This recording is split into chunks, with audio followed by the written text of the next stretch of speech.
to take us off. Good evening, everyone. Good evening, Skylar. Thank you so much for the introduction. Thank you so much as well for everyone that has been able to make time to be in this session this evening. I'm in a meeting. So, Okay. sorry for that. I'd like to thank everyone who's made time to be in this webinar this evening. And as Skylar said, employability is something that is so close to my heart. And I'm a certified employability facilitator with the International Labour Organization, and I feel that this is something because having worked with the ILO and the impact I made in Kakuma and Dadaab within just 2 weeks was a big impact, and I feel that the same impact should be the impact that we should bring to this forum. We've been doing webinars, analysis every month, monthly analysis on the channel, and we've been seeing some of the reasons people are not getting jobs, and we felt compelled to just support our job seekers in a way that is really practical. And as job seekers, our journey is a long one, especially if you do not know what needs to be done and how to do it. So when you talk about job search strategies, it is something that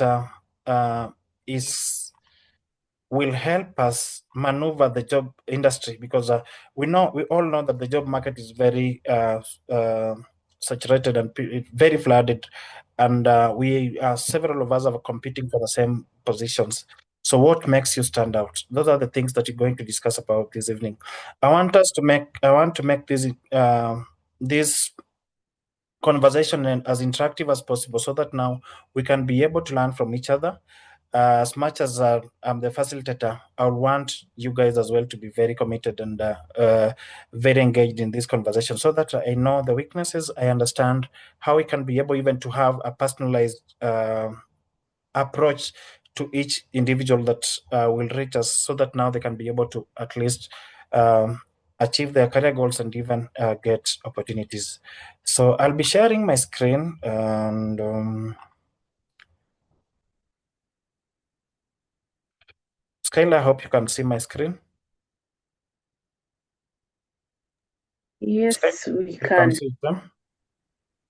So now, when you talk about job search, relates to things like employability and what it means to be employable, who it benefits, and how you can be useful to the community and even the country that you're living in.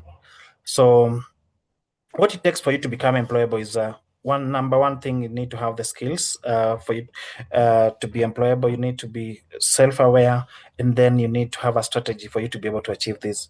What companies are looking for? Companies are looking for problem solvers. Companies are not looking for people that help them eat their money. So they are looking for problem solvers. And as you get employed, there's impact you're bringing to the organization that you work for, where now you're part of the production team. And as you being part of the production team means that you'll be able to help in profit generation. You're helping the community you live in. As you get your salary, you are able now to even get commodities from the community and then improve the economy.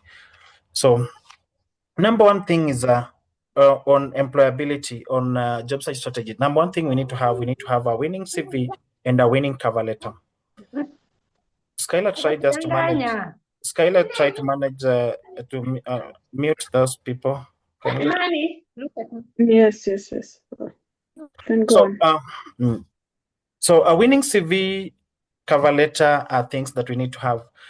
Maybe on the chat section, I can see how many people have CVs that are 4 pages and above. Skylar can look, you can help me read the chat section.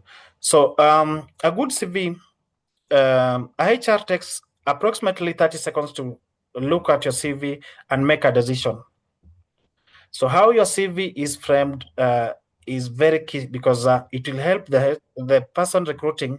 It will give him or her an easy time.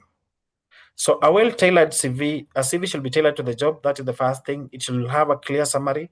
And the number two thing, the third thing, your CV, especially nowadays because of the ATS system. I know you all know about the ATS system. Because of the ATS system, your CV should be achievement focused. And when you're talking about achievement focused, it should have at least 5 quantifiable achievements. And this is what is picked by the ATS system as well. So make sure that your CV has all this. The number 4 part is well organized and easy to scan. So CVs that have tables and do not go through the ATS system. And I think that one is something that we all need to understand. When you have a CV that is has several tables, it will not be able to go through the system. And so you might be applying for jobs that are ATS, where the companies are using the system, and you'll not be able to get even feedback for the same. So your CV should as well highlight relevant key skills. When you pass your CV through the ATS system, you'll find that it gives you a report. And this report is a report now that is showing that your CV is deficient of skill 1, 2, 3. So you have to be able to work to ensure that your CV can be able to capture those skills that are missing, so that it can score at least an 80% in the ATS system and above, so that you can get to the next level, which is now getting shortlisted. So some of the common mistakes that in the CV, we have unnecessary information. Unnecessary information will make your CV unnecessarily long, which is also a disadvantage to you as a job seeker. Number 2 is the photos. Photos are only meant for a few professionals. If you are in the hospitality industry, you can have your photo on. If you are an accountant, we don't need your photo. If you're applying for a job in the Middle East, they'll definitely want your photo on. So make sure that you have that. Then the CV length, your CV should not be more than 3 pages, unless it's very, very necessary that you must have all that info on the CV. Then you have unprofessional references, where last week I was helping several candidates apply for the position of judge of the High Court, the resident magistrate that had been advertised by the JSC. And one of the things that they asked for, that advert asked for, was they wanted 3 referees, professional referees, and 2 character references. So in a case where such is asked, you need now to make sure that you have character references and you have professional referees. And most of us, I'm sure, you don't have character references. So this is something as well that you need to have, even though it's not oftenly asked, especially when you're applying for jobs in the corporate world. It's something that, especially when you're applying for jobs in the government, you might need some, especially if there are senior positions like now what the JSC was hiring for. Then hobbies, then lack of page numbers. Your CV should always have a page number. I'll be showing you examples of CVs, especially for entry-level positions, so that now you can see a clear format of how a CV should look like, and even having a CV page name, CV name as well. So the number 1 item on a CV should be your name and contact details, which now focuses on now your official names, the telephone number, the postal address, if you have it, which should come before the telephone number, then a telephone number, the email address, then you can have your LinkedIn profile on that CV. The URL just after the contact details. Then you have current professional summary. This is just a clear summary that talks about who you are professionally. How many years of experience do you have? Nowadays, you'll find that most adverts are talking about one of the requirements, they're looking for someone with 3 or 4 years experience. This one should come out clearly in your professional summary. If you have 3 years experience, if you have 4 years experience, talk about it. If you have almost 3 years experience, you need to quantify that and have it on your profile. This helps the ATS system. While it's picking this content, it picks the 3 years, and then it becomes so easy for you to get to the next level.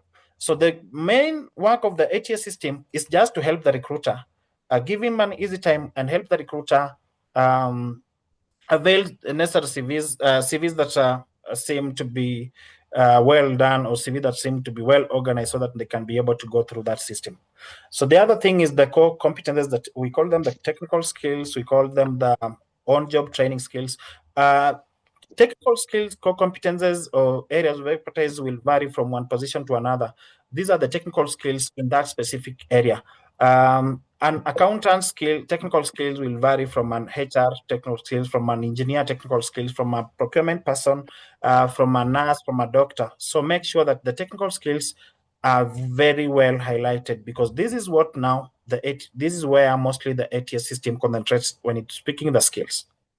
Then you have the academic and professional qualifications. So if you have the academic qualification, you can have that title as academic alone.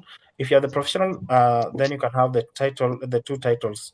Then the work experience, now where you highlight your employer, you highlight the position you held, then you can be able as well to highlight the period you worked in that organization. When highlighting the period, make sure you highlight this period, including the months, because the ATS system will only pick CVs that have that kind of information. Then you have the references. With the references, there's been several arguments whether we should have references on our CVs or available on request. Based on where you're applying, and also based on the level of position that you're applying for, you can have your referees on or not, or have them on. If you are an entry-level position, mid-level position, make sure you have your referees, because an accountant position, you have over 1,000 applicants that are going for that position. So out of the 1,000 applicants, why is it that you alone is the person that is missing the referees? And then the other thing is, if you are a person that is applying for senior position, like now maybe the CEO, and your CV is good, you believe your CV is good, you are someone as well that can have your referees available on request. The recruiter can reach out to you and just ask on how they can be able to, if they can get the referees and be able to contact you. So referees is key, especially based on your career level. It really helps you to make that informed decision. Then the other thing we'll be talking about is a cover letter. A cover letter is typically an introduction of your CV.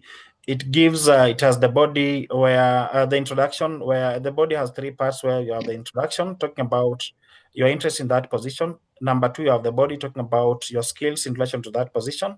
Number three, we have the conclusion, where now you're talking about closing and talking about that you're looking for further contact from that potential recruiter.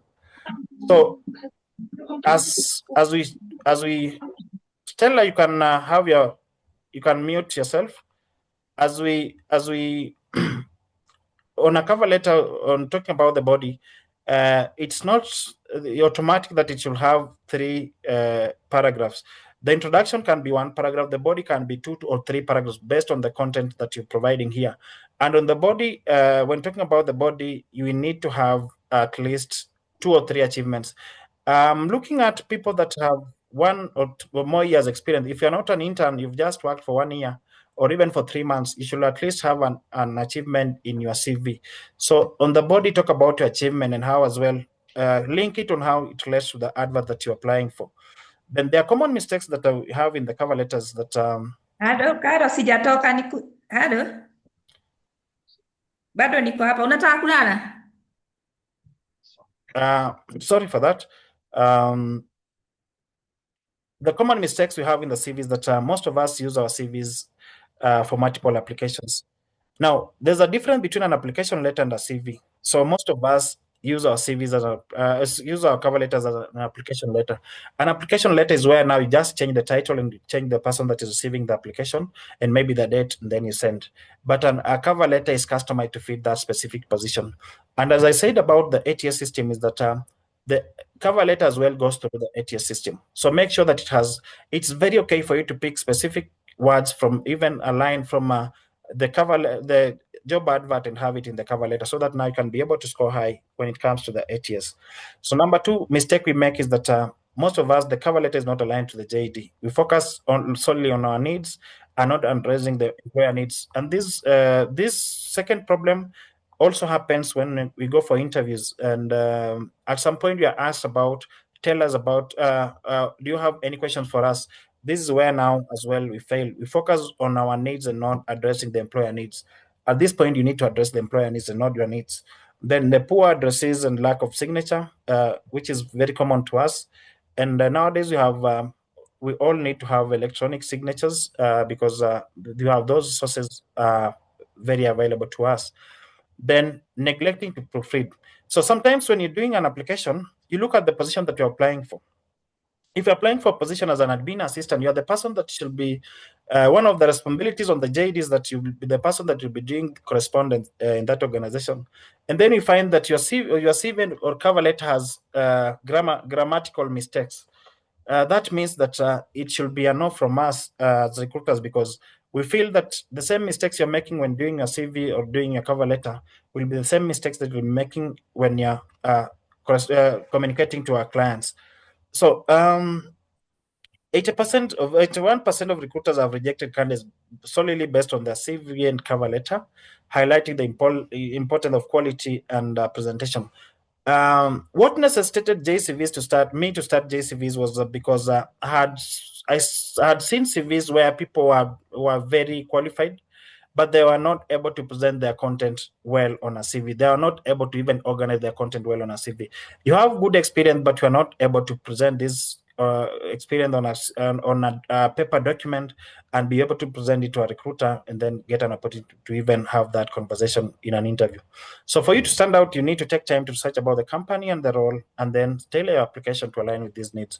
Nowadays, you have several tools online. You have the AI, you have ChatGPT, so that now they can be able to help you to align your CV to the job that you're applying for.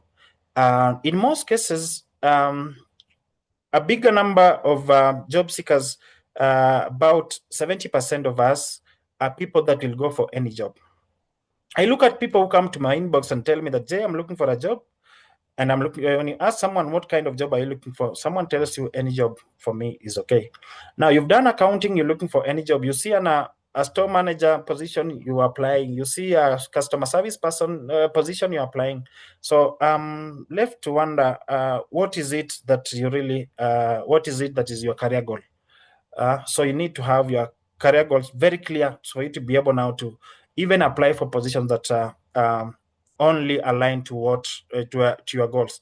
So when you have a clear career goal, it becomes so easy for you to be able to even align your CV to the position that you're applying for. Because if you're an accountant, you're applying for accounting jobs only, so you don't have much.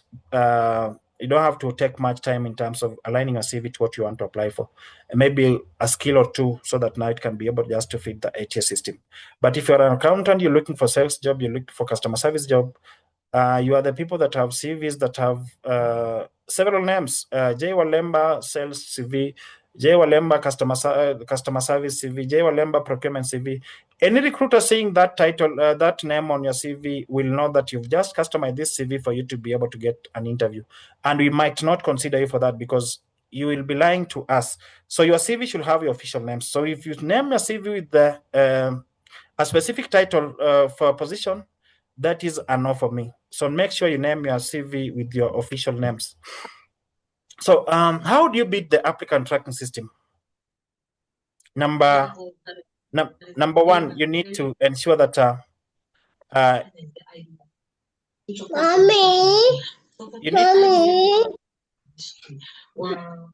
you need to ensure that number one, you need to ensure that before reaching your CV reaches a recruiter, it has to go through the ATS system. So these are software that is designed to filter applications based on the keywords and formatting. And this is now what most companies are using, especially where you see a company talks about you have to create a profile online, make sure that you go through your CV well. For me, when I see a job advert, I'll tell you that this advert, the CV will go through the ATS. This advert, the CV will not go through the ATS. So you, where it's going through the ATS, pass it through the system and make sure that it scores at least 80%. So companies have adopted this because of the high volume of applicants. You can see that our channel alone has 35,000 followers.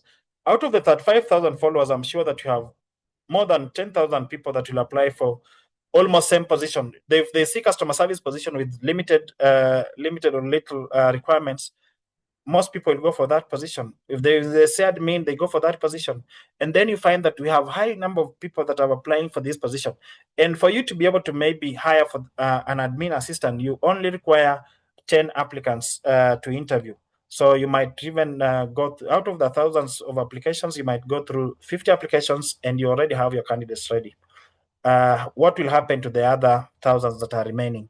So the ATS system now is here to help us now save those, filter those applications and only allow those applications that have been able to go through the system get to the next level. And for me, for those of us that get automated replies that thank you for your interest in this position. Unfortunately, we will not be able to proceed with your application at this point. The only thing that they don't tell you, which the system knows, is that we have proceeded with other serious candidates. That serious was something that they don't tell you, but that is what happens with the ATS system. They only proceed with other serious candidates and not everyone. So use ATS tools to check your score and optimize your application before submitting. ATS tools are always online. They are very available and very ready.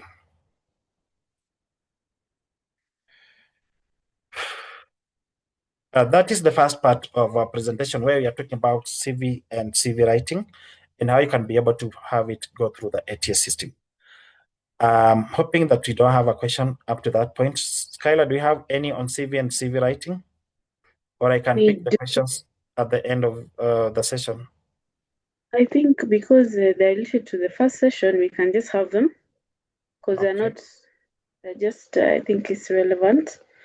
There's Maureen who's asking, who are the most suitable to be character references? Character references, you can have your mentor, and then you can have someone, a religious leader or someone within the religious forum. Yes. And then Diana is asking, there is a part you mentioned on hobbies in some cases, maybe hobbies in your CV. So where does this come in? Now, when you talk about hobbies in your CV, it depends with your profession. For someone who is in the hospitality industry, in the travel industry, your hobbies might be very relevant for you to have them in the CV. But for an accountant, having hobbies on swimming, for us, it might not really make sense at this point because that is not something related to what you're coming to do. But if your hobby is related to what the organization you are coming to do in the organization, for example, you are a tours and travel person, your hobby is traveling, so that will really make sense in your area. But if it's not about that, then it might not make sense. A HR talking about a hobby like traveling, for you it might not make sense to any recruiter. So it means to the recruiter. So it means that it will not apply to what you're looking at. So you want hobbies that really relate to what you're looking at, what what your career talks about. Okay. I think also it applies when when an advert is talking about maybe you have the other things that you're doing. I think it's also, if they point that out, I think it's also good. Safe to say, it's good to add your hobbies. There's Violet who's asking, how will she know if her CV is ATS compliant? Violet, we have several tools online. When you go to your Google and look for ATS scan, just write ATS scan. I'm sure you'll have several of the tools line up. So you can choose any tool. Most of them are free, especially maybe for the first 10 scans. And then once you exhaust one, you can move to the next if you don't want to subscribe. But if you can subscribe, well and good. But if you can't, move to the next. There are several of them, and you can even scan using one or two, so that now you can be sure that this CV will go through the system. Yes. I do hope those who've answered the questions, you can just confirm if your if the answers were given are satisfactory or you need further clarification. So Bright is also asking, Bright is asking to share a sample of an ATS standard CV and cover letter. I believe that's what he's asking. Bright, I think for that, as Jia said, he'll share how a CV look like, but for ATS, there you'd have to scan, as he's also mentioned, having tables on your CV might give you a low rating on your scan. So as long as you have your CV done and your job advert and you run them and see the score, from there you can make your CV ATS standard. Maureen is asking, how would you tell that an advert would require an ATS compliant cover letter or CV or not? Most of the adverts where you have to create a profile, that is automatic. Where you're creating a profile and uploading your CV, that's automatic, that it will go through the system. Okay. So not the ones that you just share via email. Yeah. Samuel, are we supposed to write the cover letter based on the JD qualifications? I think I can get the question. What happens with the cover letter is, I think he's talking about the qualifications. Now, a cover letter is just an introduction of your CV. So it's just giving a snippet of what you bring on the table as an individual. So it's talking about the skills and how it aligns to the position you've applied for. And that's where I've talked about in the body you can as well incorporate some of the achievements that relate to the position that you've applied for.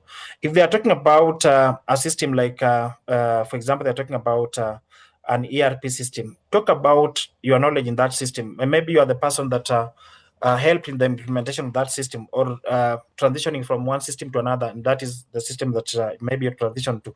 Talk about it as an achievement in your body, in the body of the cover letter. It will really play a role in ensuring that now you can get to the interview for that position. Hey, I think we've also answered his second question on whether you're supposed to write different cover letters at every job application. I believe that has also been answered somewhere. So, admin is asking, is it necessary to highlight your marital status on your CV? Marital status, that is part of what you call unnecessary information, but unless you've been asked to. But if not, don't have it in the CV. And Lillian is asking, how different is a cover letter from a motivational letter?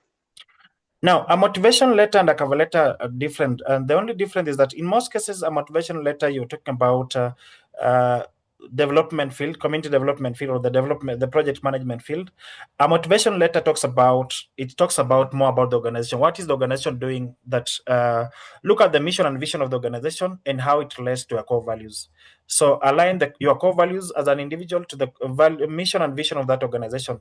For example, you are working with an organization whose main goal is to alleviate poverty. And then one of your core values is that you are someone that you are empathetic. So align your empathy to the goal of that organization. Whereas now a cover letter, you're talking about the skills that you bring on board in relation to that position.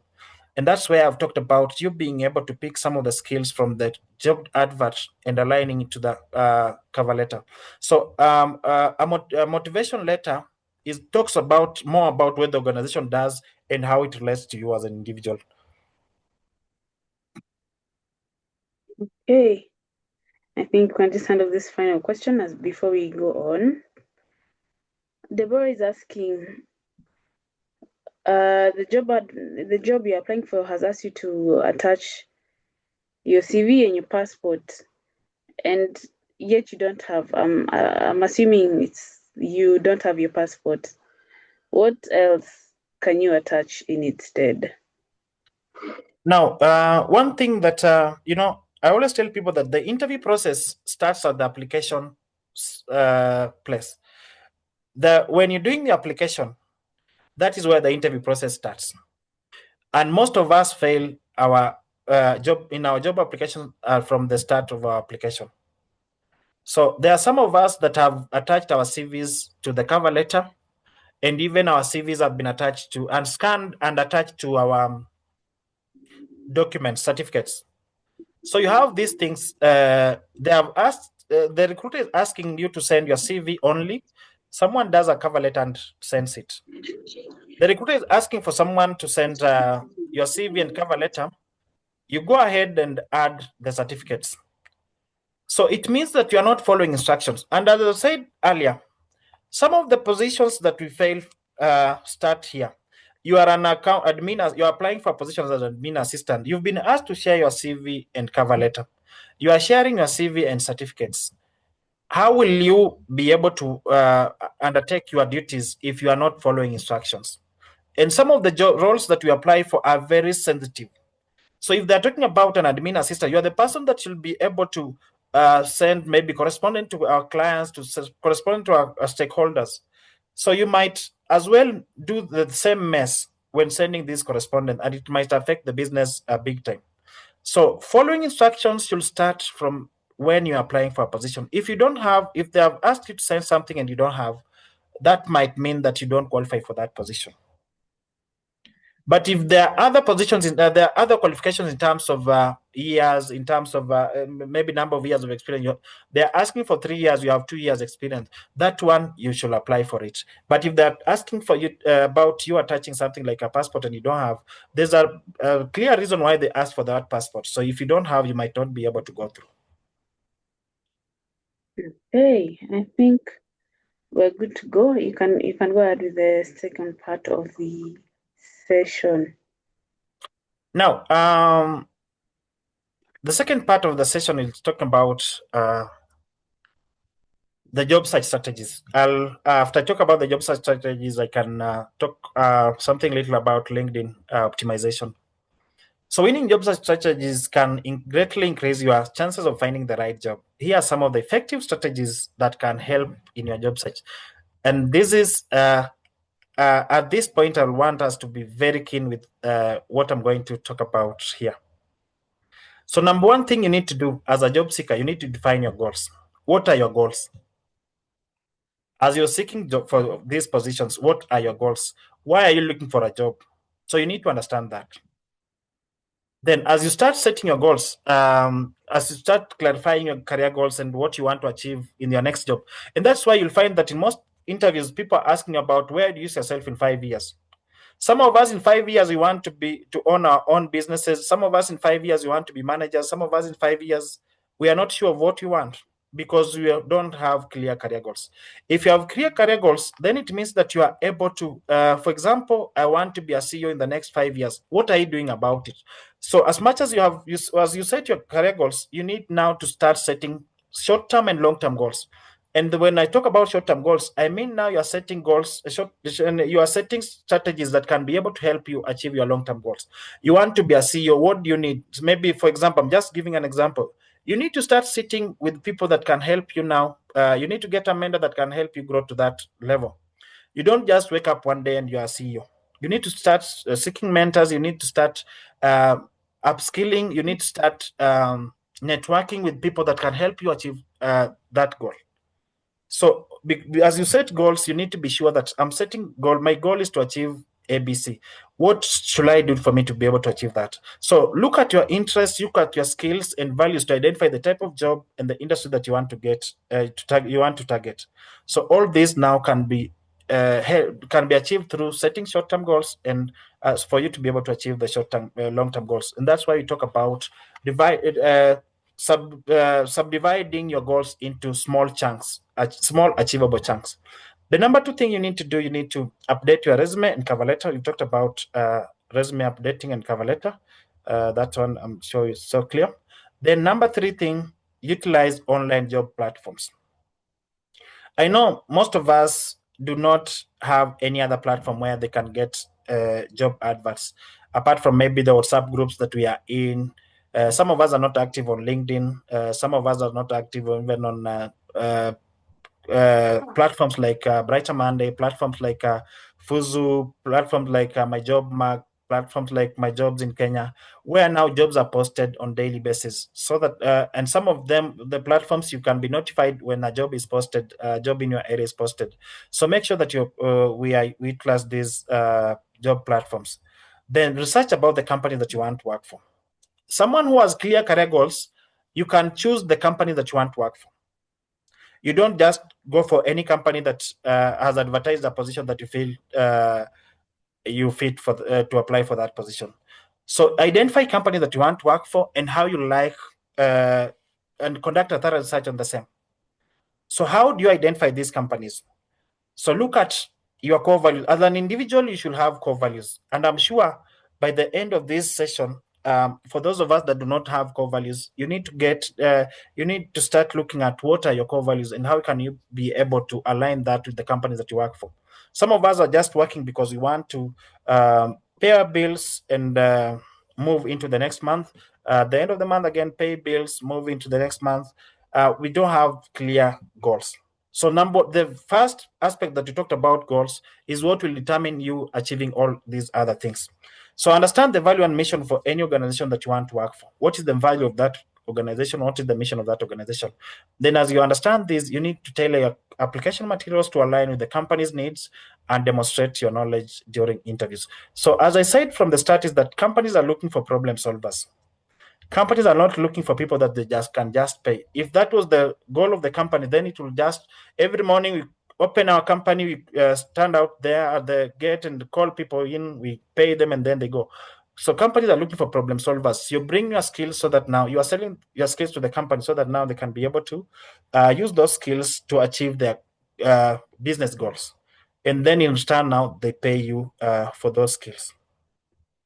Number 5 thing is you need to create an online professional presence. Some of us, most of us, we only update our LinkedIn once we get a new job and leave it dormant until when we are getting another job. And most of us will stay on TikTok for more than 5 hours in a day. We might even sleep at 2 a.m. because we are on TikTok, something that might not be helping us achieve our career goals. Unless it's paying you, you can stay there for as long as you can. But if it's not paying you, you're only there for fun, make sure that you utilize the other platforms that can help you grow your profession. LinkedIn has several tools for us. We have courses that you can do on LinkedIn. We have people that you can follow on LinkedIn. We have mentors that you can get on LinkedIn. And let's utilize LinkedIn even more because it's the only professional platform that is very reliable. So ensure your profiles are up to date, showcase your skills and experiences, and even engage in relevant industry discussions. On LinkedIn, just like in WhatsApp groups, we have groups for communities for accountants, we have communities for professionals like HR, professionals like data analysts, professionals like engineers. The same happens on LinkedIn. So you have all those professions, you have all those communities. Make sure you join the relevant community that can be able to help you achieve your career goals. So employers often search for candidates online. So having a professional online presence can increase your visibility. When you talk about headhunters are mostly will target people on LinkedIn. I've had several recruiters reach out to me and ask me that because they've seen someone is my connection and they're like, Jay, do you have this person's number? I'm hiring for a position and I'd like to engage them on the same. So you find that when you are headhunted because of you have a good profile, it becomes an advantage to you because you have the bargaining power at this point. So being headhunted will mean that you have the bargaining power as a candidate. So make sure you have a clear profile and a profile that can stand out. Then research commonly asked interview questions. As you prepare for interviews, you search commonly asked interview questions and practice your responses. So commonly asked questions in interviews, I always tell job seekers that if you go for 5 interviews, especially if it's for the same position, in your 6th interview, you'll find at least 60% of the questions being repeated. So any job seeker, always ask them that you have a notebook for interview, an interview notebook, where anytime you go for an interview and you're coming back, you need to write all the questions that you've been asked in that interview. Then try memorizing the questions, try understanding the questions, and even responding to them. Try making those responses. So by the time you're getting to the fifth, sixth interview, you already now have an experience of what is needed, and you can be able to respond to the questions comfortably and very well, so that it can now give you an upper hand. Then prepare to ask thoughtful questions about the company and the role. Especially when you're asked about, do you have any questions for us? Most candidates will go personal at this point. This shows selfishness, and sometimes it might work against you. So always make sure that you're asking about questions about the company and not you yourself at this point. Then the other thing we need to do, we need to ensure that you follow up. After interviews, how many of us do thank you notes? Very few of us do this. And sometimes it's just that little gesture that might change everything in your job search. You might have been number 2 or maybe number 3, but your attitude, even as you do a thank you note, will change something to the recruiters, and then you might find them giving you an opportunity and not giving maybe number 1 or even number 2. So doing these simple gestures can sometimes be the opening in your career search. Then expand your skills. Upskilling is not something that we should tire doing. Upskilling is the norm, has become a norm, because every day we have new skills that are coming up in our careers. Every day we have new certifications that are coming up. So you need to be up to the standard, and you need to be tech savvy in terms of ensuring that you are relevant to the market. So as the market evolves, so should you as a job seeker. So make sure you acquire these skills and you are able to present them in your next job application. Then stay positive and persistent. This is something that I know. Yes, the other day we are doing the analysis on the channel, and one of the questions we asked was, how many of us have done more than 50 applications without any success? And this person has done 50 plus applications and they are still persistent. What does that mean? It means that this person is very serious that they want a job. The only mistake they might be making is that maybe they might not have the right CV. They might not be doing the application well. They might be the people that have attached their CV and maybe having the CV scanned and sending it. Nowadays, we don't. People are not considering CVs that are scanned. There are some of us that even do photos. Someone has a hard copy of their CVs and they take photos and attach it as a CV when they are doing applications. So nowadays you have to send your CV, a cover letter in a PDF format, and ensure that it's readable even to the person that is receiving this application. So I think, Skylar, don't know if you have any question for that before I talk about something little about LinkedIn optimization. Okay, there are 2 questions. Yeah. One is on that we've talked about AI tools to help in correct grammar. Is it so as to tailor your CV or cover letters? Is it in order to instruct these tools to tailor your CV or cover letter? As long as you humanize that content. Because now most organizations have tools that can recognize that this CV or cover letter was done by AI. Yes. So I think, Alfred, maybe using paraphrasing tools can really help. And for correct grammar, you can use, I believe most people know like Grammarly, just to ensure that you have some really, really well-constructed sentences. So Bright is asking, with respect to the current market trends of high unemployment, he has done business management as a course, but seen a customer service position, I guess, for example. Is it right or wrong to apply? there's that line on the advert, or have any degree or diploma in a business related field. So is it wrong or right to apply? Now it goes back to you as an individual. Is it aligning with your career goals? That is the big question you need to ask yourself before you apply for a position. Is this position aligning with your career goals? If it's aligning with your career goals, go ahead. If it's not, don't. And I'm sure most of us, I know most of the people in this webinar, most of us are in the wrong careers because of such mistakes. When you left university, you got a job as a direct sales rep at the bank.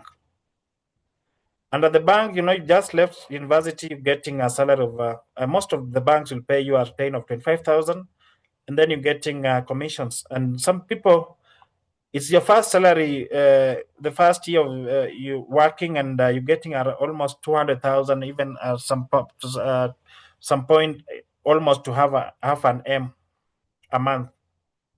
So this person gets so comfortable in this career. Then by the time they realize, you realize that you had a career, you have done this for 5 years. So will you go back and start as an intern? Yeah. It's tough. That is the toughest question, because now you didn't have your clear career goals. But if you had clear career goals, you'll not have taken that job. Or if you'll have taken that job and it's in line with your career goals, then you'll have gone back to school to upskill so that you can be able to fit in that market.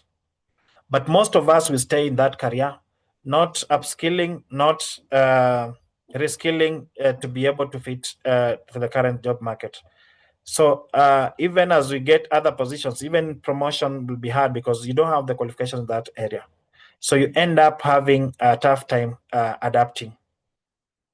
And as you lose your job or you are declared redundant, you start getting stressed. And that's where now you start reaching out to Jay, to Skylar, telling them that you're looking for any job. If there are no other questions, we can do LinkedIn optimization. Yes, we can go on. Now, as we are talking about job search strategies, we talked about online presence, and online presence is key. Online presence, in most cases, we mean LinkedIn. As much as there are other social media platforms, but most of the time, when professionally, LinkedIn is the most preferred platform. So LinkedIn is just a digital representation of your professional identity. And when you look at your LinkedIn profile, I don't know if most of us know that LinkedIn will give you a CV. If your LinkedIn is well done, you can be able to download a CV from your LinkedIn and use it to apply for positions. So on LinkedIn, you need to connect with industry peers, potential employers, and even clients. For those of us that are offering services, most of our clients have come through LinkedIn because of how we've been able to position ourselves and even the services that we are offering online. So showcasing your skills, experiences, and expertise, people can easily be able to reach you, find you on LinkedIn, reach you, and be able to even engage you as a service provider. The other thing we need to know on LinkedIn is that we need to have a profile picture that is professional, approachable, and high quality. So how many of us have just taken time to go to the studio and have a profile picture that they'll need to use on their LinkedIn profiles? So in most cases, you'll find that a photo in the studio might not cost you more than 500. So sacrifice that 500 or 200, get your photo and be able to have it on LinkedIn. So where the profile picture should be very professional and approachable. Then have a clear keyword-rich headline. When I'm talking about keyword-rich headline, I'm talking about those keywords that any headhunter will come or will search on LinkedIn. For me, if you go to your LinkedIn profile and search CV writers, definitely my profile will pop up because that is one of the keywords that I have in my profile. Then the summary should tell your story, highlight achievements, and mention goals. What are you looking at? What do you want to achieve in the next 10 years? What do you want to achieve in the next 5 years?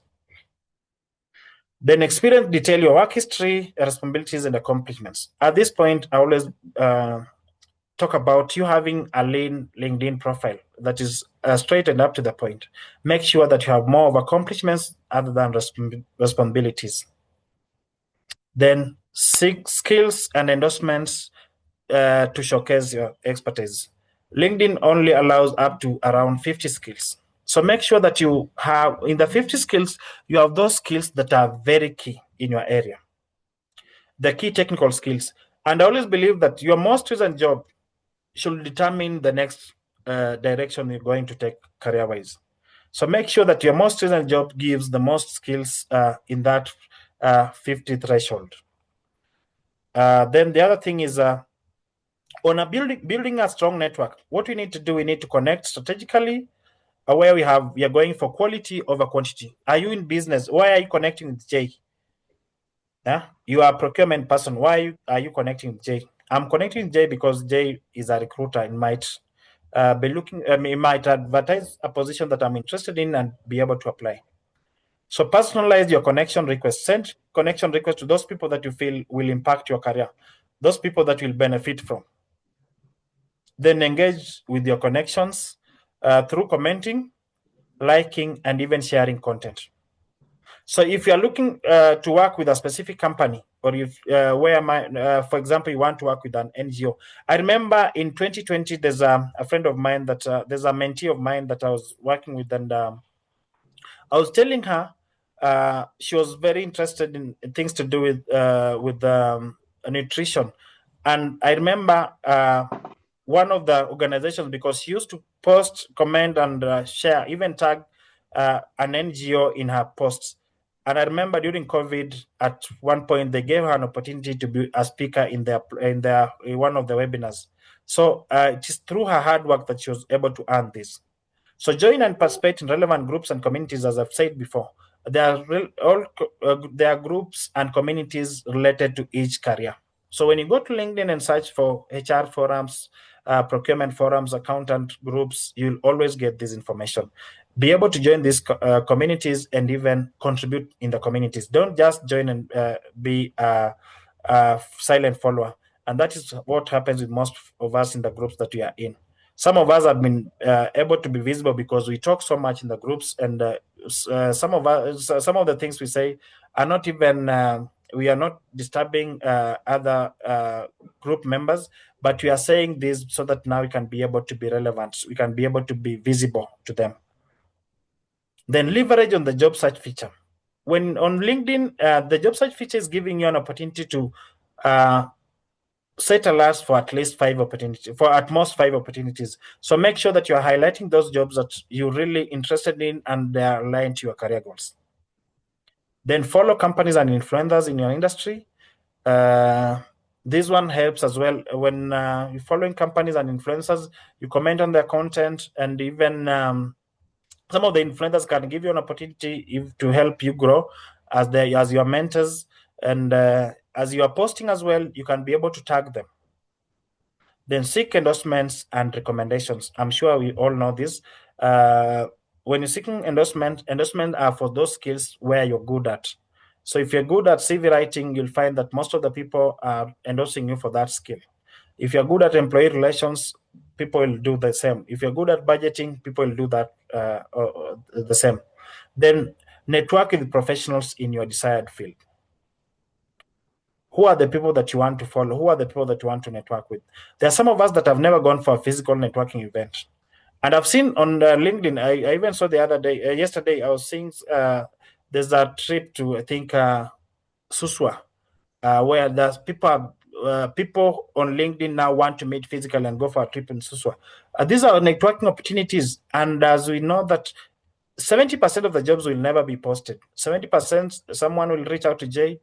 And I think most of you will see me post in the channel that I'm looking for a sales manager, hospitality experience. It's not me hiring all the time. Someone has reached out to me, they want this candidate. If I have a candidate within my database, I can be able to share their profiles. If I have a candidate that I've worked on their CV, I can be able to share. But if I don't have a candidate, I'll then turn back to the channel or even the groups and ask if there's any candidate or even the referrals, so that now I can be able to share their profiles. So it becomes so easy for you to get an opportunity because someone somewhere networked with you and understood that you're looking for this position, and they can be able to refer you. Skylar, I think I've come to the end of the third part on LinkedIn optimization. I'm hoping, are there any questions?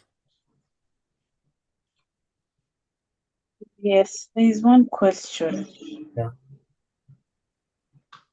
Jacinta is asking, what would you advise on career gaps in a CV?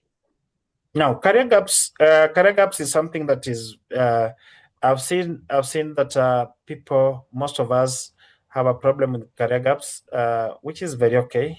It's not a problem, but career gaps can only be how you handle them is you can handle them by either volunteering so that you can grow your skills in that area. The other thing you can do is you can use this opportunity to go back to school and get more skills. So as you upskill, you are gaining a skill. Any employer looking at your CV with those career gaps can be able to tell that you have the skills that they are looking for, or you've gained skill 1, 2, 3 during that career gap. But if you have a career gaps and then you just decide to stay at home, it might work against you.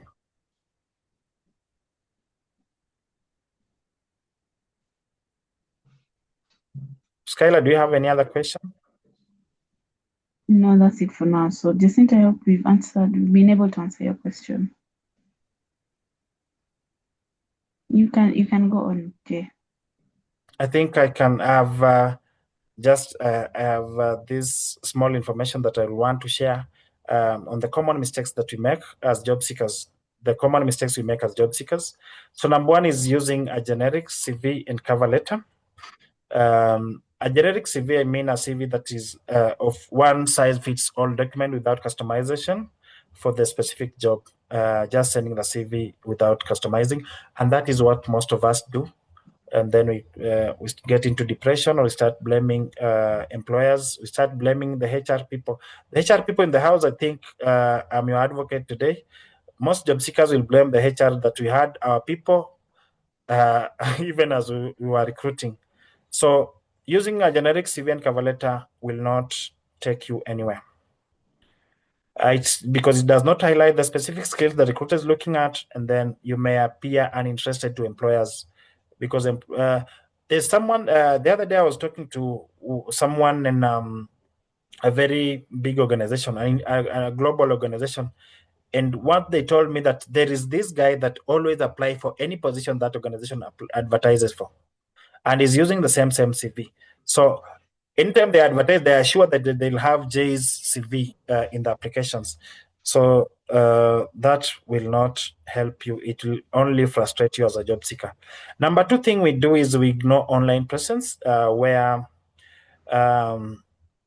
we are not able to appear and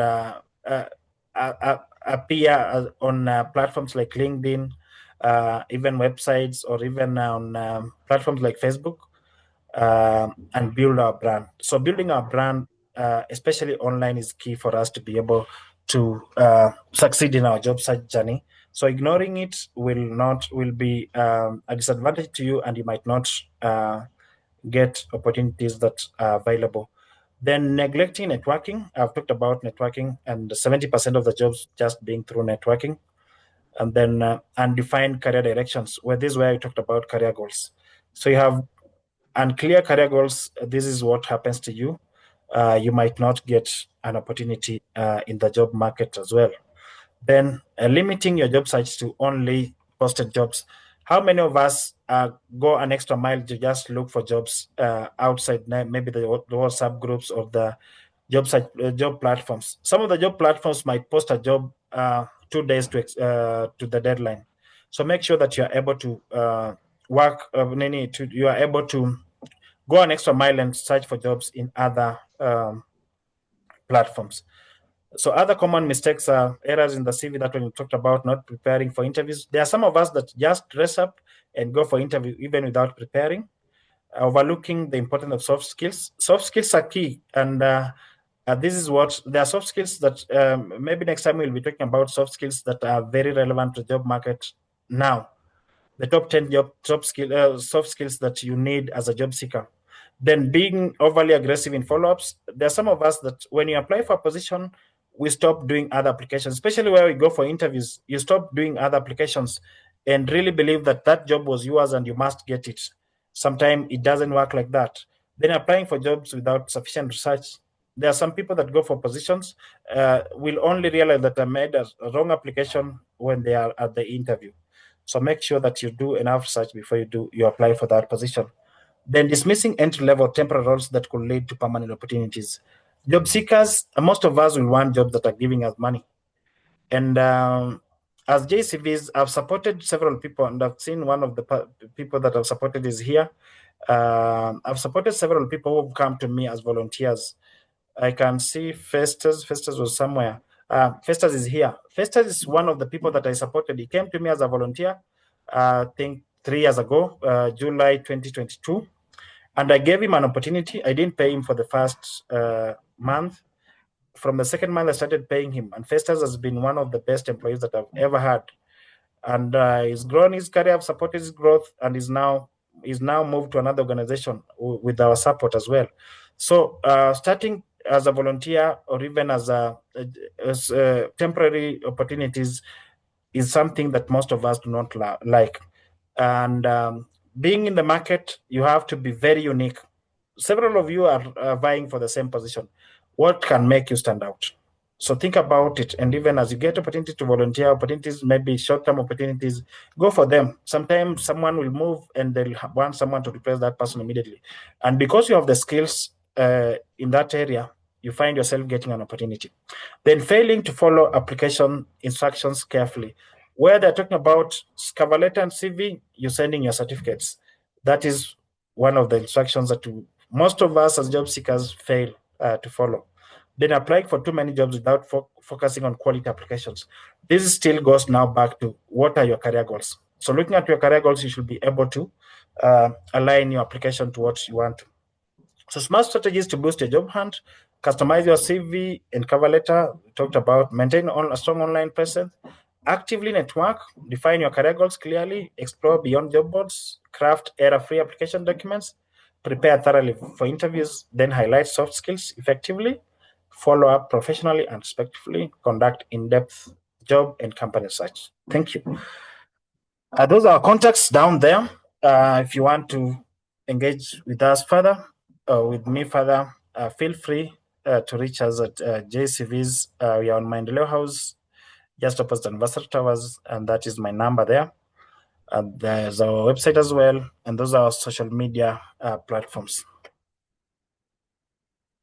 Skylar, do you have any other question? Yes. Thank you for the session.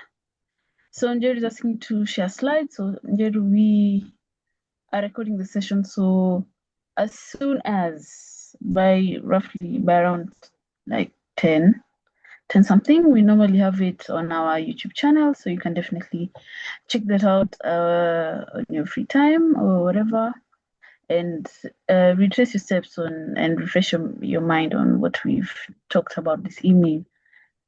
So there's a comment. Cynthia is saying, very insightful sessions. Since started following, she's been doing job application and being invited, but don't receive feedback. The last interview she attended for the position of junior HRO yesterday was told that she has all that is required for the job part from the experience required, while panelists advised her on the route. While the panelists advised her on the route to take. I'm requesting for any HR intern leads To say this for now, volunteering can't work for me because I'm struggling single mom and I'm willing to grow in my area of profession.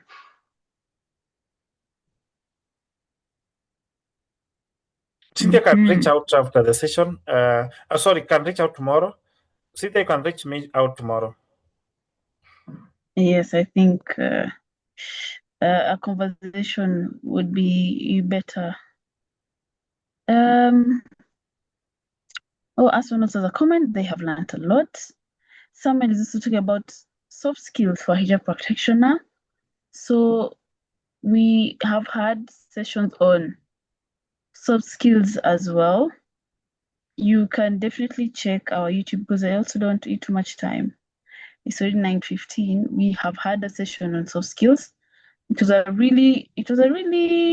an interesting session, to be honest. And it was a really good one. You can check it out on our YouTube as well. Our speaker that session was Richard Magoma himself. You can definitely check on it. So Alfred has a comment on great presentation. This must be great